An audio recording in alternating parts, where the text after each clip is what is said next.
things, and a lot of times during the day, this issue of trust and privacy and who's really getting the benefit has come up, and I hope in this next final session, it'll sort of really go on steroids, so to speak. We're going to start out with Dana talking a little bit about some of her own thinking about trust and technology, and then Gillian Tett, another really leading thinker about these issues, is going to join Dana and on stage, and I'm going to come up and ask a few questions. I didn't make that clear enough, but please get a start for us here.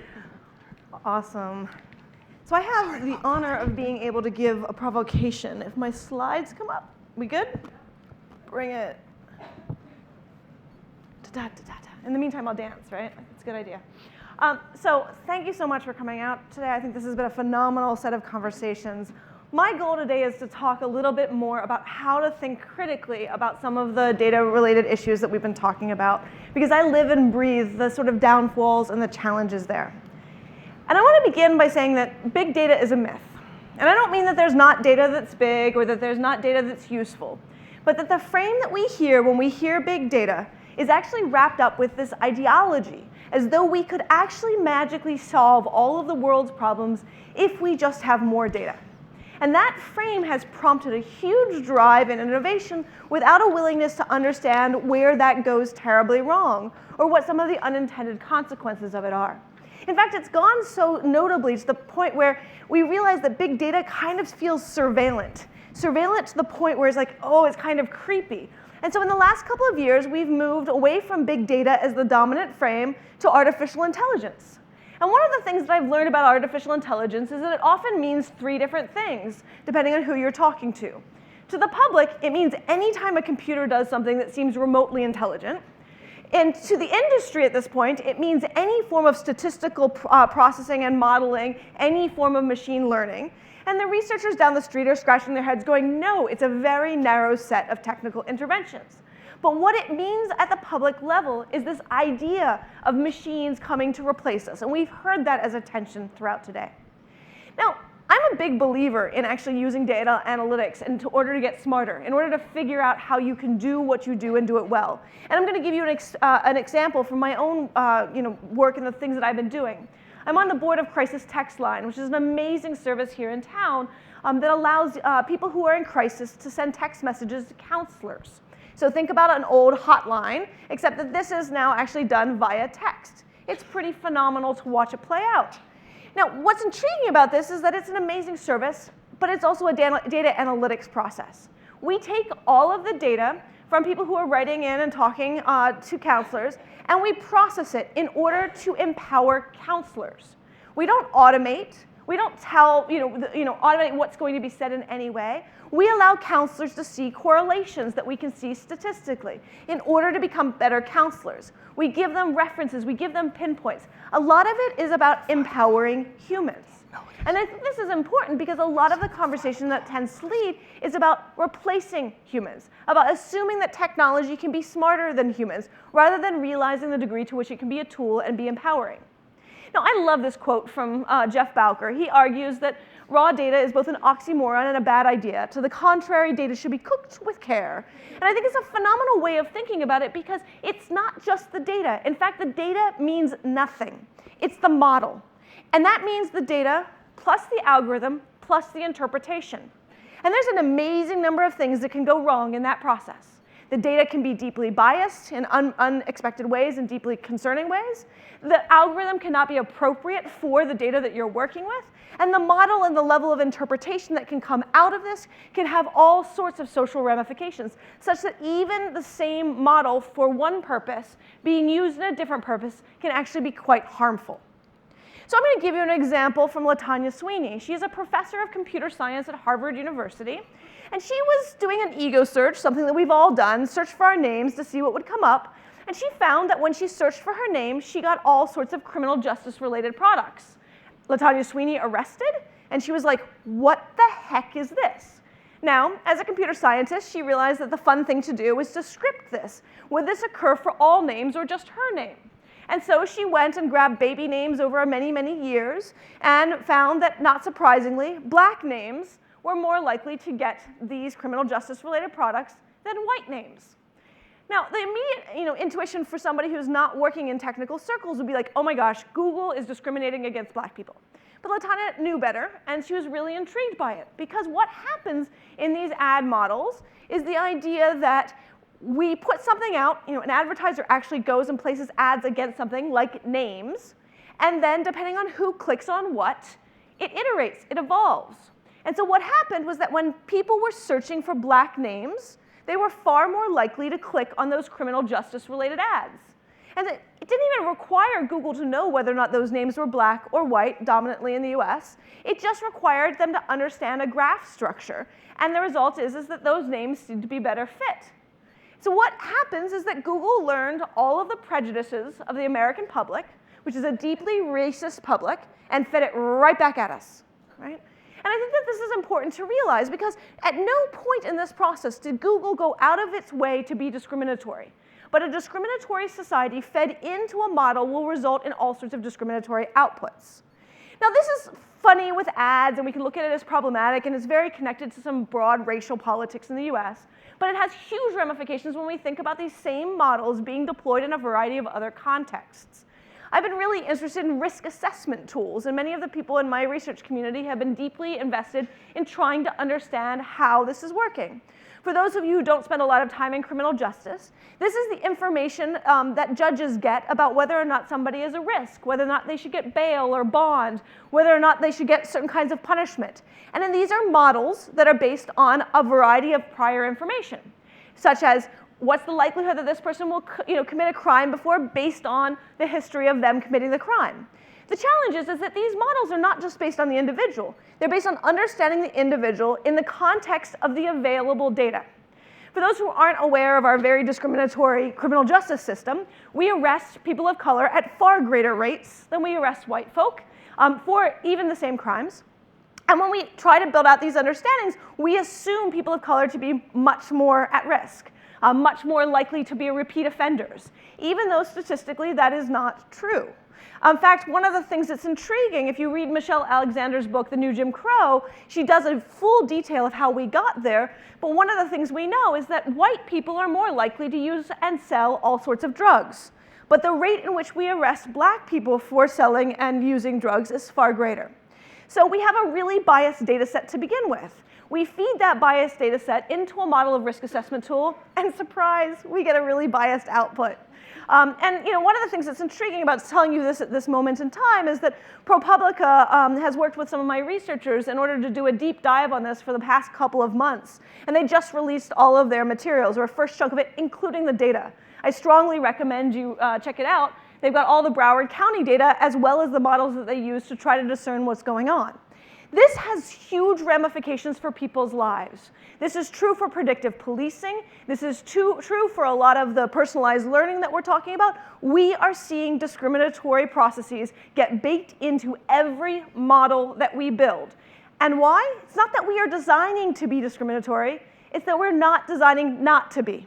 And when we live in a society where we don't necessarily understand how to process this, and we assume that that data is neutral, we have all sorts of unintended consequences. So what do we do about it, right? This is a really tricky process because these are living models. They don't necessarily get designed in one way. They're not necessarily bad actors, and it's not even about data being accessible to us. A lot of folks think that the answer is we just need data to be open, or we just need the algorithm to be transparent. That will do no good. That is actually not the way to look at these things because it's about the interrelationships as they evolve, especially as we're talking about data analytics. What we need are new mechanisms for thinking about auditing, ways of understanding how these systems reach the complexity and whether or not they have the unintended consequences that we don't want. Now, this is an intriguing moment, right? Auditing has a fascinating history. I recommend going back to the history of how we got to fiduciary accountability through the mechanisms of auditing. What's important about auditing is not the outside actor.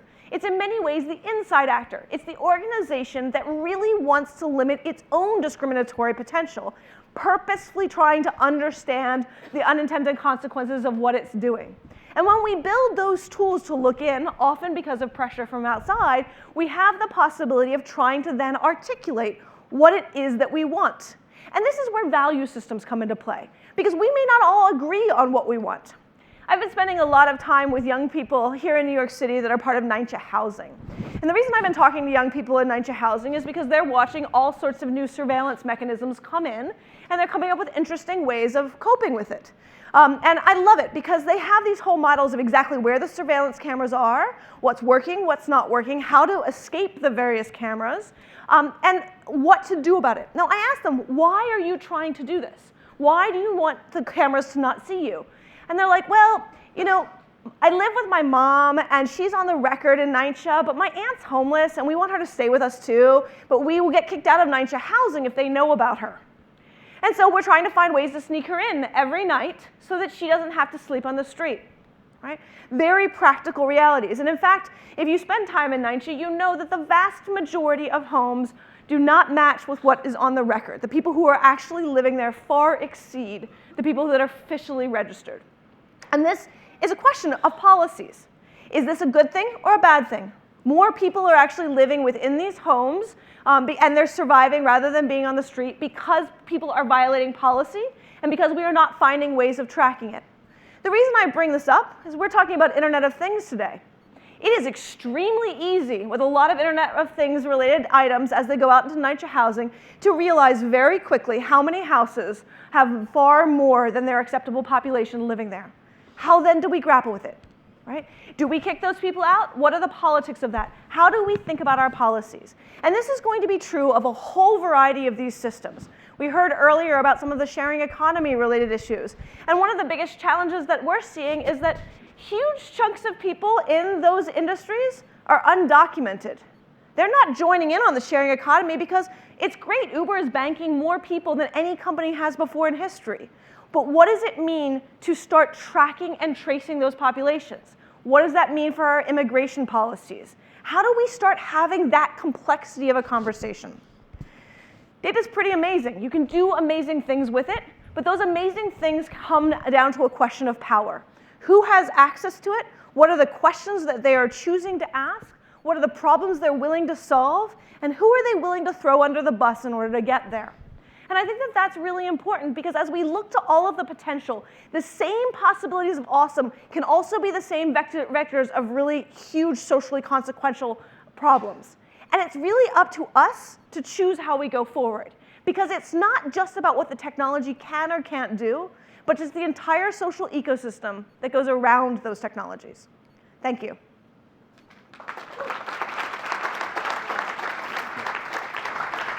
Thank you so much, Dana. That was intense and extremely interesting. And joining us is Gillian Tett, who's the North American editor of the Financial Times and quite a deep thinker about many of these matters. And when we came up with the idea of putting them together on stage, I didn't even know, and Simone didn't either, that Gillian had written an entire chapter of a book that was largely about some ideas that Dana and she had shared, a book called City Squares that's quite interesting, which I did buy and read your chapter, so thank you for telling me about that in time. And you know, that whole, well, first of all, before we get to that, which I hope we'll have time for, I'm just curious, any thoughts you had listening to Dana talk about this risk that database systems kind of almost inadvertently instantiate the prejudices of a society, and what, if anything, we can do about that? Well, I think Dana is completely right. I think also that the work that she and her colleagues are doing right now, frankly, is genius and very symbolic. And the reason is this, that I'm actually trained as an anthropologist myself. I did a PhD in anthropology, cultural anthropology. And when I was at college, there was this huge tribal divide between one bunch of people who were called geeks and sat in one corner of universities and is this working? No, yeah, well, it's not loud enough. Okay. That's what I was trying to symbolize. Okay, all right, No, is that you better? can, that's okay. good enough. They'll turn it, Right. put it back where it was, and they'll turn the volume up. Sorry. All right. Sorry about that. I Okay. didn't mean to disturb you. Did anybody hear any of what I said before? Yes, they did. It was just not loud enough. I was saying that basically you had this incredibly tribal pattern in universities where you had a bunch of people called geeks who worked with numbers, and you had a bunch of people called hippie anthropologists who wandered around in tie-dye and generally didn't speak to the geeks. And what is electrifying right now, which cuts into this debate about privacy, about the way that tech is used in so many ways, is that people like Dana are now bridging that gap and creating a whole new world of digital anthropologists. Because it's become very clear that if you are a social scientist, you now have access to once unimaginable amounts of data. In the past, the only way that you could observe people closely was to physically watch them with your eyeballs, and that meant you could only see a tiny part of society. Now, you can watch huge swathes of people. But it's also become clear, as Dana says, that if you sit there just as a geek and look at the numbers, you will actually end up becoming completely trapped by all these cultural patterns you hadn't even thought of. And technology has the ability for us to rewrite all kinds of cultural patterns, but only if we employ our brains, because otherwise it just intensifies the existing cultural patterns in ways that are fantastically dangerous. So frankly, my dream or hope is that for the next few years, both sides of that tribal divide actually start working together. Universities start investing in this digital anthropology, or what someone like Sandy Pentland of MIT would call social physics. And we really try and actually use both the power of big data and the power of our brains and our cultural analysis to try and understand the world better and hopefully make it a bit better or less bad. Well, that was very well said, I'm not surprised knowing you. And it's interesting to see your trajectory. You started sort of studying social networks. And in fact, I should have said in introducing you, Dana was one of the people that essentially defined what a social network is back in an earlier phase in her career. But now she's actually created an organization called Data and Society, which is focused on these, exactly trying to address the kinds of issues that she discussed and which Jillian was just urging us to spend more time thinking about. But the most promising thing about it in many ways, in my mind, is that it's funded primarily by Microsoft, and you also work at Microsoft. Which goes to show that at least one of these internet giants is recognizing that there's something more fraught going on than maybe the industry has historically wanted to acknowledge. And I happen to believe that most of Microsoft's competitors of that scale have not at all yet recognized how fraught the world is in which they're operating. And I'm just curious, since you're nodding, I'm glad of that, but what are you thinking? So I also want to clarify, it's actually not mostly funded by Microsoft. Okay, pardon. It was a beautiful gift, and they fund me, which is phenomenal. I think one of the things that, as a part of Microsoft Research, I had a lot of intense conversations with people in the company where for the longest time, tech was a thing over on the side. It was its own sector. It was its own separable conversation, and people were geeks, and that was all cool and fine. We are now at a point where technology is no longer just a separate thing. It is infusing and infecting every aspect of society. And we don't have a sophisticated way of understanding that or thinking that through. And I think that it's dangerous when the tech sector comes in and wags its finger at other people and like, this is how you should do it. But at the same time, we've built a lot of these systems, and we need to be able to critically interrogate what's going on of these systems that we imagine. And I think this is where, Fred Turner is a professor of communication at Stanford. And he wrote this beautiful book about the democratic surround. And what he was interested in how was in the 1930s, all of the top cultural leaders of the day, Margaret Mead, John Cage, the founders of MoMA, you name them, were brought together by, at the time, the equivalent of the Defense Department, to imagine how they could think about democratic media. And they were asked to do it for a very particular political agenda. As you can imagine, it's the 1930s. They were worried about film being this hugely destructive, tool that would actually force people to think in one way and one way only. And so what would democratic media look like? And they started really envisioning things that we'd all recognize in this room, because they had started to envision the really early days of the internet in the late 1930s, or mid-1930s.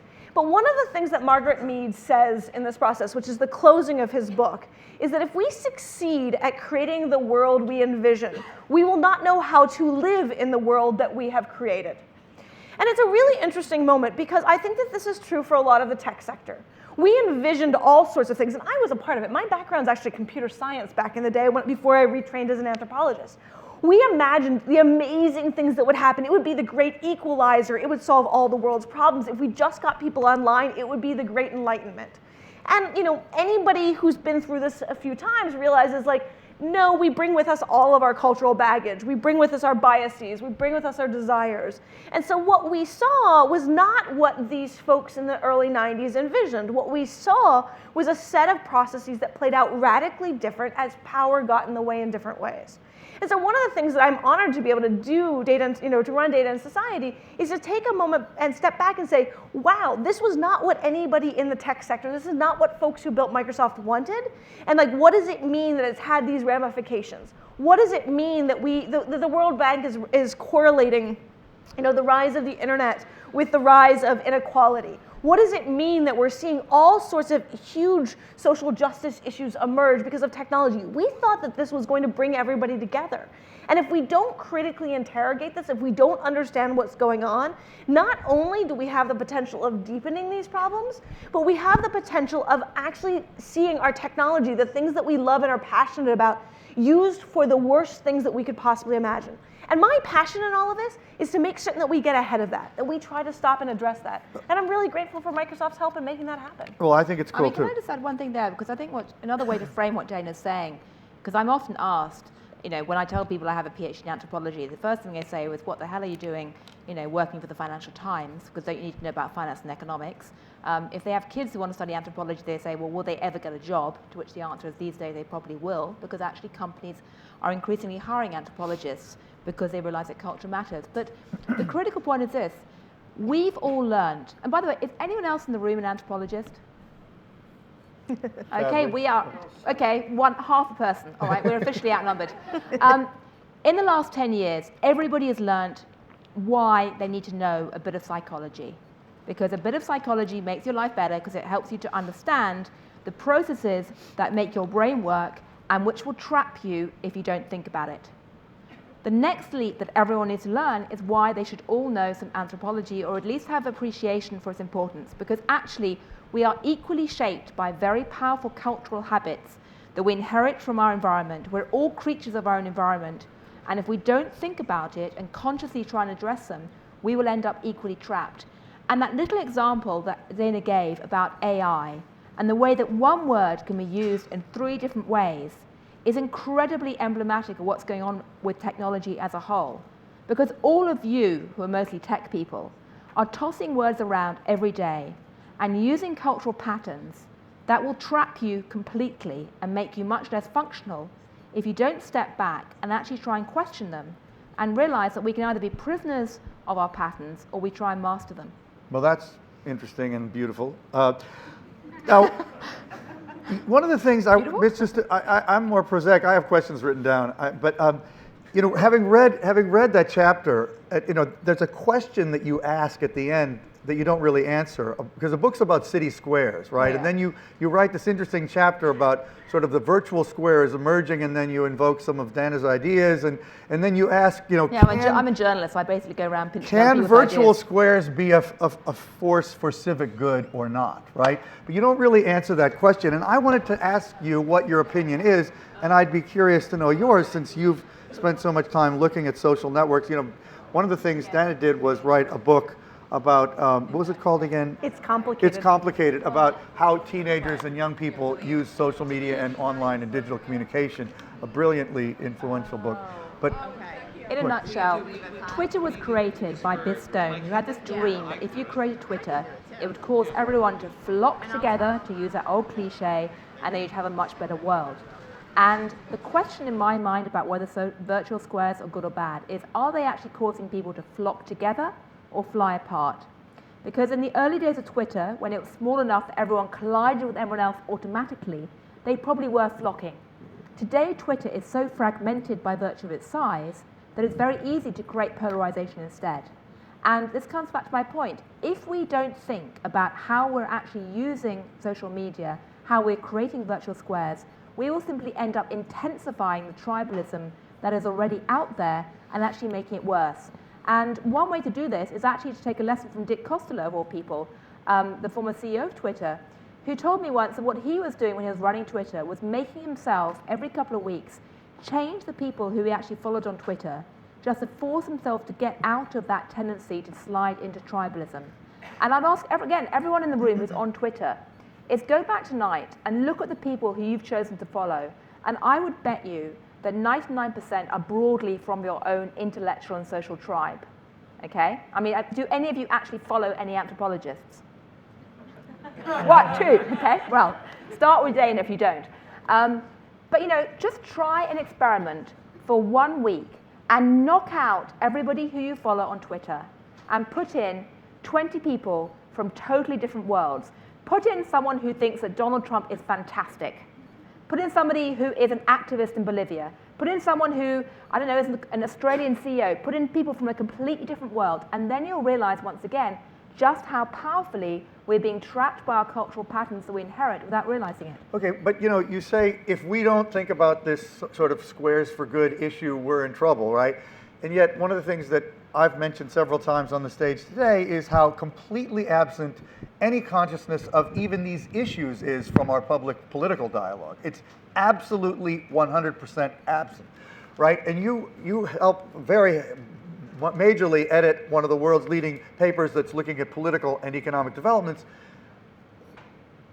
Is there any hope that we, the collective we that you referred to before, that you used that we, is there any hope that we could do that when we at the leadership level are so blindly oblivious, it seems to me? Well, in my own way, I try every day, and I probably succeed about 2% of the time. But I think one way to start is actually by persuading people who claim to be educated to think about the patterns they've learned via their education and to start challenging that. But I mean, it's been an interesting couple of weeks. We've been living at Data Society. We've been doing a ton of research for the last 9 months about who controls the public sphere. And a lot of it is really trying to imagine what are the different kinds of algorithmic models and how could they actually be used to manipulate. And so, you know, 3 weeks ago when Gizmodo starts releasing information about the possibility that Facebook is biased in their, in their content and in their trending topics, it was sort of an interesting moment for us. And I realized that actually the public has an appetite for it, but doesn't know how to process or make sense of it. Right. And as a result, we go to these polarized moments where it's just like, you know, they're blocking conservatives. It's like, no, that's not actually what's going on. There's a lot of complexity to this, and there's, you know, a huge set of data-related issues. Some are about human judgment, some are around technology. But we don't even know how to critically interrogate that, let alone to articulate what we want. And this is actually where there's a really tricky tension around how we think about civics. The reality is that I don't want to read another article about Syria. It's painful, it's depressing, and yet I know as a citizen of this world that it's extremely important for me to do so. And I sort of swallow my breath and read something that just sort of kills me emotionally as I think about what it means to deal with, you know, a war-torn society, or, you know, Venezuela, or you name, you know, a variety of different contexts. And this is this interesting moment of, you know, history of media where a group of highfalutin, high-privileged folks told the world what they should pay attention to. And now we have a lot of technology that will actually feed us what I want. And actually, I have to admit, like, watching Kim Kardashian on yet another level of insanity, actually there's something really delightful about it, right? And I know it's a terrible thing to sort of get sucked into, especially at like midnight, but somehow there's something drawn to that. And so what does it mean where we start to learn or move these mechanisms? And the place that I like to think about it is Netflix. So Netflix used to exist in a world where they would send you DVDs. Some of you might remember this. And you built a queue, and they would send you whatever the next DVD was. And people built their queues, and they'd send out the DVDs, and people would keep them for like a month before they'd send them back. And that was good for their business at some level, but then eventually people started quitting the service, and Netflix started looking into it and trying to understand why. And it happened to be at the same time that they started putting out streaming content. And in the process, they learned that what people put on their queue was aspirational. It was a list of things that I think I want to watch, like that really good documentary or like 12 Years a Slave. That's what I want to watch, except I don't really want to watch it. It's what I think I want to watch. And at any given night, if I'm given the choice, I'm going to click on something like House or something silly and just watch it there, right? So it's this interesting moment about what is aspirational versus what is actually desired. And part of the challenge of living in a public is that we actually have to balance those different interests. And this is a really hard thing to then think about technologically. What is the responsibility, the moral responsibility of organizations like Twitter or Google or Facebook when we think about this tension? Their business imperative is very, very clear. Give people what they want. They will spend more time. They will click. They will pay attention. It's really good. But that may not actually be the thing that creates a healthy society. And this has indeed been the debate for the last 3 weeks, right? Is Facebook a media company?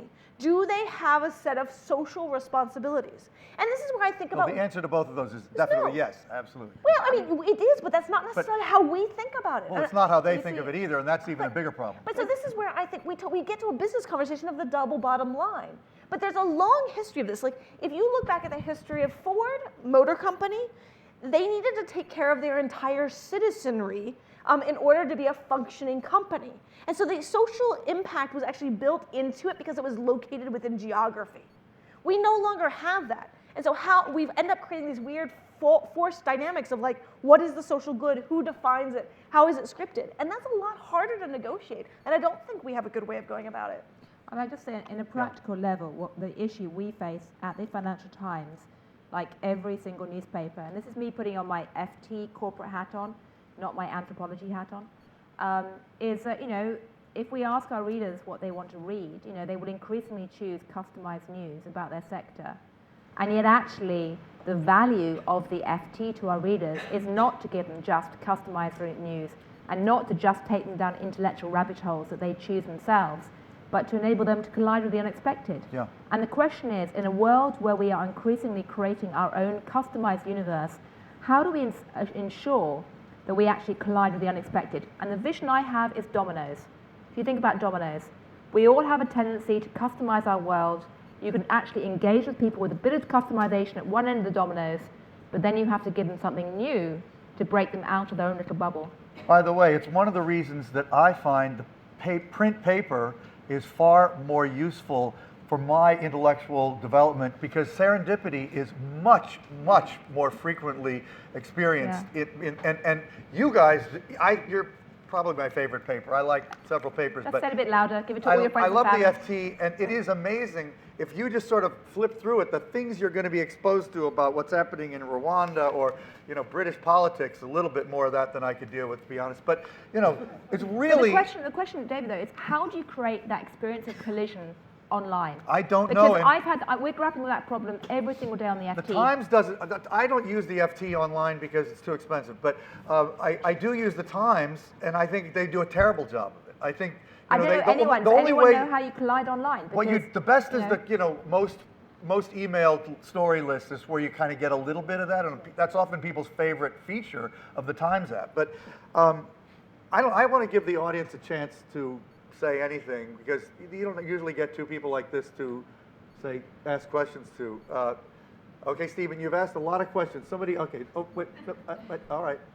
It's going to be short though. Really short. Yeah. What do you think the impact of blockchain recording the history for the first time in math, where it's less destructible than, for example, history in granite, is going to have as an impact? Interesting. I don't know that it's less destructible, actually. I mean, yes, the crypto structures are really phenomenal, and like mathematically, I love it. It's an environmental disaster. That's my first major concern. And we can't actually scale it, and any system is manipulatable, so how are we going to deal with those different dynamics?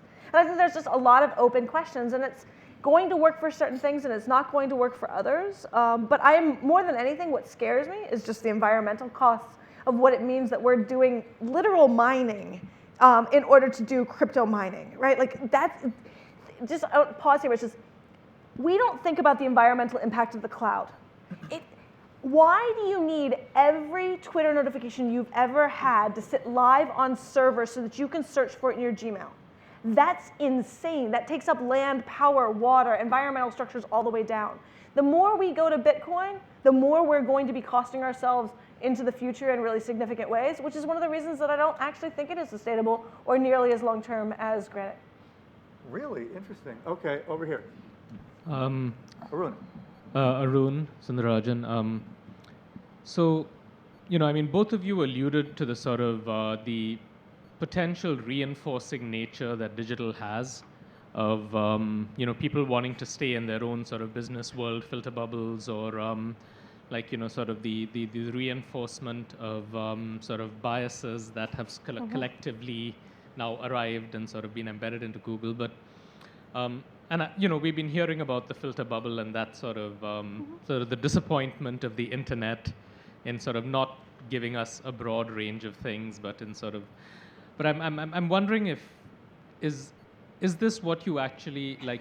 Let's say we compare it to sort of 50 years ago.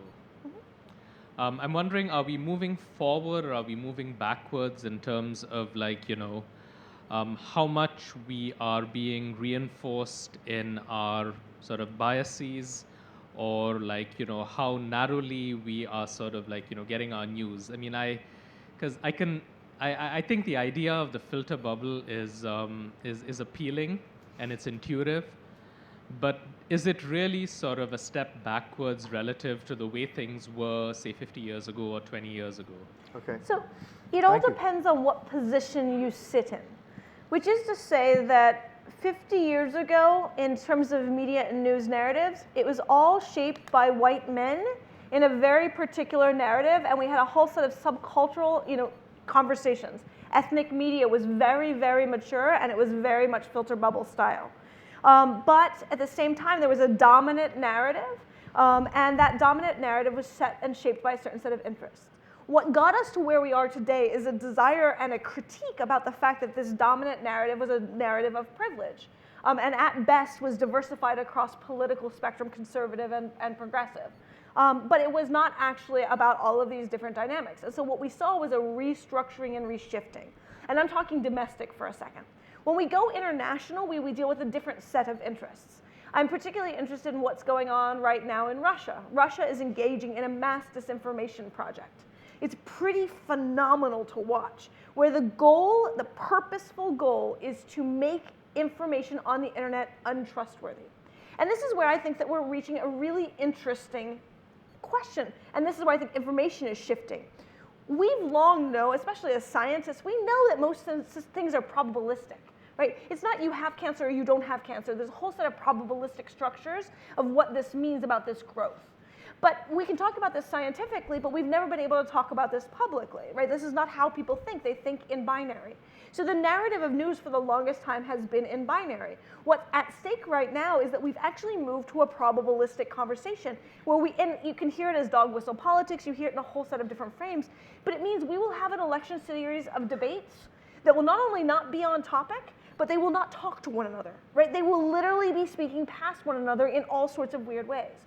And so it's this interesting moment where we literally hear different things. And we've been trained to hear different things by the things that we're rooted in.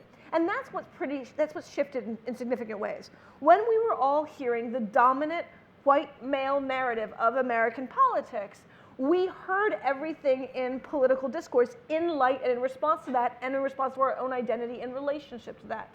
Now we are hearing all of those things in relationship to the different materials that we have. And that complicates our ability to process and our ability to negotiate. How many of you in here are Trump supporters? So we have one. No, I'm pointing this out for a reason. One of the things that's really tricky in our political conversations at this point is that we live in a world where we don't know people with different political ideologies. I've spent so much time driving around the United States over the last 15 years talking to young people about their lives. And one of the things that's always shocking to me is just how invisible difference of opinion is. And this goes back to Jillian's point. And so what happens is that it's like we're at a point where our election is really being defined by the fact that we are not actually even able to make sense of a different political agenda because we don't know anybody that shares those. There's one person, I recommend all of you go and make friends with him and get an understanding of what is going on where he comes from. Two, we've got two, great, you've got two friends. But there was an article in the New York Times this week that said that in a polling situation, as people exited or were put on the spot to say, do they support Donald Trump? Most of them said, would not admit to it. When called on the phone, the likelihood of people saying, yes, I do support Donald Trump went up considerably. Oh, so and people didn't have to raise their hand. online, where it was completely anonymous, that number jumped Okay. up even to a higher level. We got 29 seconds, so supposedly. That's an inaccurate poll, by the way. Now, wait a minute. Okay. I told you you could Can I say speak. one very quickly on that? Okay, Which yeah, is simply break that- in. You break in. Okay, we've always had tribalism, to come back to your point. We have a new type of tribalism. The reason it matters today is twofold. One is, it doesn't have to be like that. Technology, if we employed our brains, could actually be an amazing way to connect the world. But secondly, we live in a world that anyway, irrespective of us being in social tribes and us being in mental tribes, is actually more connected as a single system than ever before. We are more prone to contagion around the world than we've ever had in history at any point. And so the key point about tribalism today is actually it's more dangerous because we don't understand each other in each other's tribes. We have the ability for things to happen that are going to shock us profoundly and affect us profoundly because of that contagion issue. Okay, we're going to get two more voices on the floor, and then we're going to have to more or less wrap up. Joao, and then Walter in the back, and okay, we'll bet three, and then if you want to say something brief, and it can be pro-Trump, that's fine, but then we're going to have to wrap. Okay. João Barros from Veniam. Are you seeing major differences in how people deal with privacy and their digital relationships in different countries and different nationalities, or is the human race behaving more and more the same everywhere? Can you answer that in Why don't one we do sentence? the wrap and then Okay, I'll let's do the end wrap. Okay, let's get Walter next, back in the back there, because I sort of know what he's going to ask, I think, and I'm sure. Well, it is on point on what we're doing Butch, here. hold the mic closer to your mouth. Sorry. Okay. On the algorithms, which we've heard a lot about over the course of the day, and doubts about how accurate they are, either intentionally or unintentionally, but with enormous consequences. Who is reviewing the algorithms? Is there a body, hopefully impartial, that says, you know, this is a very important algorithm that we're now all relying on, and it doesn't work, or it has this flaw, and I'm going to rate it a 3 out of 5. This So is who's why I doing called that? on you, because that's a $64,000 question. And let's hear this one. Yeah, my question is related, actually. I wanted to ask about Tay. Who are you, quickly identify? I'm Leslie Hook, and I wanted to ask about Tay. Was the algorithm working as it was supposed to? I mean, Microsoft took Tay down and said, okay, we're going to fix it. Oh, that was the bot that basically Right, went the racist? bot that started tweeting all these pro-Hitler sentiments. And at what point, you know, what are the moral boundaries for a chat bot like Tay, and can you put them in an algorithm? Okay, and then Oz, quickly. Hi, I was an interesting background here. I was at the Economist Intelligence Unit for a while and did some work with the Peace Tech Lab. What you guys are talking about is there's a missing quadrant of data in the conversation that doesn't really allow it to happen. I think talking about it in terms of purviews and politics is one side. How do we start bridging that last gap? And that last gap is, how do we actually take it from what we have with this algorithmical, which is a bunch of data scientists, and then get it to conversational idioms that people can actually do something about? Yeah, well, a lot of really fascinating questions. Anything either of you want to say? Sure. Dana, no, I will give a quick sort of, brief headline summary. Few things. Mazar Banaji, if you don't know her work, it's pretty phenomenal. One of the things, we all know that people, when they work in more diverse teams, they outperform homogenous teams, but they believe themselves to perform poorer, and they mark themselves as less happy. The reason that this is important is that there's an interesting moment of how you give people information and how you actually allow them to process it, and what does discomfort look like. Discomfort is something we struggle with. Privacy is, I've written a bunch of material about it, I'm happy to send it to you. Privacy is not about the ability to control information, it's the ability to control a social situation. And when we understand that, we actually start to see how that differs around the globe because of what you understand the social situation and the context to look like. The actual practice is the same, but the contexts shift, and that makes a magical level of difference. I do believe that there are ways of actually looking at the models. I think that anybody who tries to look at just the algorithm or just the data without understanding the full model is going to fail. And I think this is the problem, is that not only are these systems extremely complex that even the most technically sophisticated people can't make sense of them, but it's actually done in a way where it so evolves depending on the data that it's actually tricky to even talk about what it means to do it, which is one of the reasons that I'm a big proponent of trying to think through auditing mechanisms, because it's a way of doing a technical intervention to a technical system. In terms of Tay, Tay is often not what you think it is. And that was one of the interesting things of watching it all play out. one of the biggest challenges of Tay, and this is well publicly documented, is that Tay was designed to respond to folks involved in Gamergate and 4chan by challenging their beliefs and their systems. And one of the things that happened in 8chan and in 4chan is that the whole group of people decided game on. And they purposefully went after Tay to try to get it to do a whole variety of things because, as they described, somebody programmed this bitch to be really, really sensitive. Right? That was the frame. And so it was one of those interesting moments where it's like, can you actually design sophisticatedly for attackers? And what are the different dynamics of trying to do that? And I will put one final note in all of this. If any of you are journalists out there, I recommend figuring out how you're going to start beat reporting on 4chan, because that's going to say a lot of what's going on with this election. There is a tremendous amount of election material and coordination happening in 4chan and 8chan right now, and nobody is reporting on it. That's fascinating. Okay, Well, thank Jillian. you. As a journalist who loves tips, thank you, Dana. I'll just say very briefly that I take our responsibility as journalists very, very deeply. I strongly believe that one reason why the financial crisis happened was because we are all exposed to the financial system and the contagion, and yet almost none of us understand what those geeks in finance were actually doing in their own little silo in relation to the financial instruments. I think something very similar is playing out today in the technology world. We made tremendous mistakes as journalists in relation to our reporting on finance. We still haven't learned many of the right lessons. We're certainly trying at the FT. On a good day, we probably get about 30% of the truth. What keeps me going is I think most of our competitors get 25%. But it's a very, very big uphill struggle.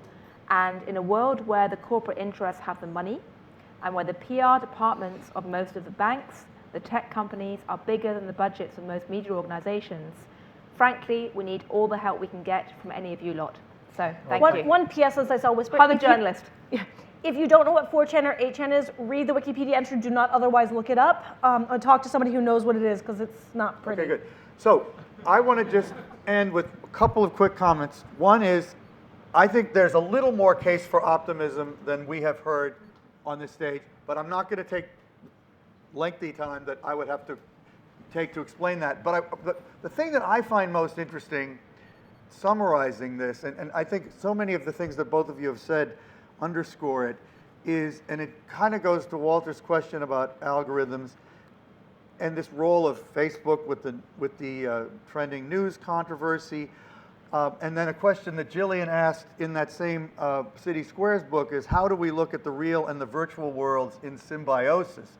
Because what's happened, in my opinion, is that we have a institutional leadership structure in government and still in much of business, academia, journalism, that's mostly not thinking in terms of algorithms or data systems. They're still thinking in old models generally. And then we have companies like Facebook, Google, and Amazon, in particular those three, but a couple of others as well, that are not nearly enough taking seriously their own social responsibility. And the problem is, how do we solve both those problems and bring them closer together? Meanwhile, there's no sign it's really happening on either side, in my opinion, but I still think overall there's a lot of good things happening that we've heard about other times during the day. But I will say, you don't have two more smart women up than you usually have than these two, and people. I mean, the fact that they're both women, I'm proud of, because. But and Simone gets additional credit for that, because we really do work hard to have a diverse crowd here. But I think you two are both doing important work, and I thank you both for being here. So thank you.